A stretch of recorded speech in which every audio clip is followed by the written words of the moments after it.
Hello friends, आज की इस वीडियो में हम लोग बात करने वाले हैं कि जहां एक तरफ कोविड की थर्ड वेव इंडिया में आने वाली है और उससे पहले लोग घूमने के लिए निकल चुके हैं, वहीं दूसरी तरफ पार्लियामेंट में मॉनसून सेशन स्टार्ट हुआ उससे पहले एक न्यूज ऐसी आई जिसकी वजह से इंटरनेशनली सारे न्यूज़पेपर ने उस न्यूज को कवर किया।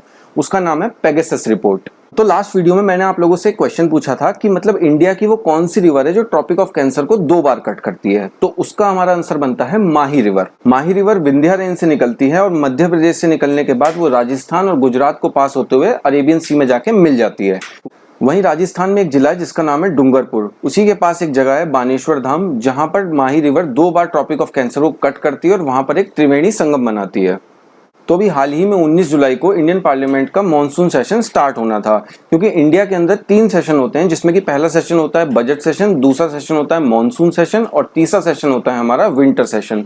अभी रिसेंटली जो बजट सेशन हुआ था उसमें हमारा सबसे ज्यादा फोकस जो था वो था इंफ्रास्ट्रक्चर और हेल्थ पे। तो जैसे ही हमारा लास्ट संडे को मॉनसून सेशन स्टार्ट हुआ था उसके बाद कांग्रेस की तरफ से कुछ पॉइंट्स रखे गए थे, जिसमें कि उन्होंने पहला पॉइंट कहा था फार्मर प्रोटेस्ट के लिए गवर्नमेंट को कुछ करना चाहिए, और पेट्रोल के प्राइस डे बाय डे इतने तेजी से बढ़ रहे हैं उसके ऊपर गवर्नमेंट को कुछ काम करना चाहिए, और तीसरा हमारा रखा था पेगासस स्पाईवेयर के ऊपर। पेगासस स्पाईवेयर की बात एकदम से कहां से आ गई, या फिर एकदम से सारे न्यूज़पेपर के जितने भी आर्टिकल्स है सब में इसके बारे में चर्चा होने लगी। तो ये क्या है, इसके बारे में हम लोग आज डिस्कस करेंगे। तो लास्ट संडे को अमेरिका का एक फेमस न्यूज़पेपर है जिसका नाम है वॉशिंगटन पोस्ट, वहीं इंडिया की एक न्यूज वेबसाइट है जिसका नाम है द वायर, उसने एक आर्टिकल कवर करा जिसमें उसका कहना यह है कि लगभग इंडिया के 40 ऐसे जर्नलिस्ट और उसमें कुछ बड़े बड़े नेता भी शामिल हैं जिनका फोन है वो टैप किया जा रहा है, यानी कि ट्रेस किया जा रहा है, यानी कि उन फोनों को हैक किया जा रहा है। वहीं अब हम बात करते हैं पहले इस बारे में कि मतलब पेगासस ये नाम कहां से आया या फिर ये किस देश का सॉफ्टवेयर है। पेगासस एक तरीके का सर्वेलेंस सॉफ्टवेयर है।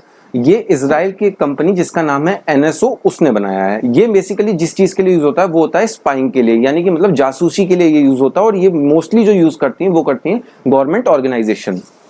वहीं उसके बाद जब कंपनी पे ऐसा ब्लेम लगाया जाने लगा कि मतलब आम जनता के फोन भी ये कंपनी हैक करती है, तो उसके बाद कंपनी का एक स्टेटमेंट आता है। कंपनी उसमें ये कहती है कि हम ये सॉफ्टवेयर सिर्फ उन्हीं कंपनीज को देते हैं या फिर उन्हीं ऑर्गेनाइजेशन को देते हैं, या तो उनका कोई पहले कोई बैकग्राउंड ऐसा रिकॉर्ड नहीं होता, क्रिमिनल रिकॉर्ड, हम सिर्फ इसे गवर्नमेंट ऑर्गेनाइजेशन को या फिर किसी देश की सरकारों को देते हैं या फिर सेना को देते हैं।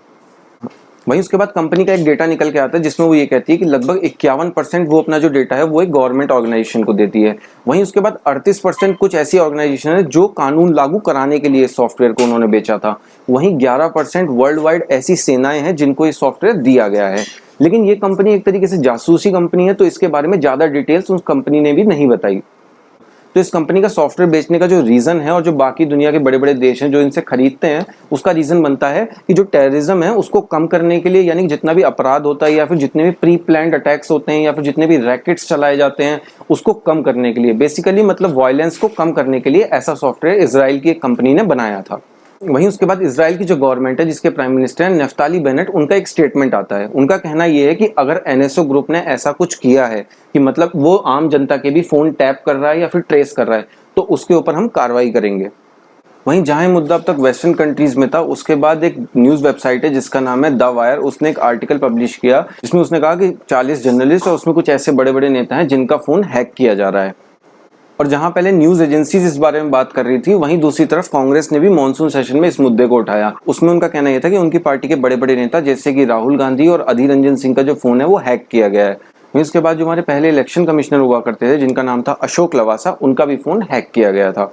वहीं उसके बाद जो न्यूज एजेंसीज हैं और जो कांग्रेस है उसकी तरफ से एक ऐसा एलिगेशन भी लगाया गया जिसमें उनका कहना यह है कि मतलब बीजेपी ने अपने खुद के कैबिनेट के जो मंत्री हैं उनका भी फोन टैप किया था, और पाकिस्तान के प्राइम मिनिस्टर इमरान खान का भी जो फोन है वो टैप किया गया था। और पाकिस्तान की तरफ से ये स्टेटमेंट आता है कि पाकिस्तान इस मुद्दे को यूएन के अंदर उठाएगा। वहीं उसके बाद कांग्रेस की तरफ से मॉनसून सेशन में एक अपील आती है कि जो हमारे ministry of home affair minister है जिनका नाम है अमित शाह, उनको इस्तीफा दे देना चाहिए, क्योंकि कुछ भी इंटरनल डिस्टर्बेंस अगर इंडिया के अंदर होती है तो उसके जिम्मेदार हमारे होम अफेयर मिनिस्टर होते हैं। वहीं जो हमारे इंडियन प्राइम मिनिस्टर है नरेंद्र मोदी, उनके ऊपर इंक्वायरी बैठनी चाहिए। वहीं उसके बाद जब बीजेपी गवर्नमेंट इसके बारे में बात करती है वो अपना फुल फॉर्म में बैटिंग करती है और एक तरीके से पूरा डिफेंस करती है इस चीज का। जो हमारे होम मिनिस्टर है जिनका नाम है अमित शाह, वो कहते हैं कि ये सब इंडिया के लोकतंत्र को बदनाम करने के लिए है। आप पहले क्रोनोलॉजी समझिए इस चीज की, यानी कि इंडिया के बारे में, इंडिया को इंटरनेशनली डिफेम करना है या इंडिया कॉन्स्टिट्यूशन को ऐसा दिखाना है कि इंडिया का जो कॉन्स्टिट्यूशन है वो काफी कमजोर है। तो इसीलिए एक षड्यंत्र रचा जा रहा है इंडिया के खिलाफ या इंडियन गवर्नमेंट के खिलाफ कि वो लोग इंडिया का डेवलपमेंट नहीं देख सकते।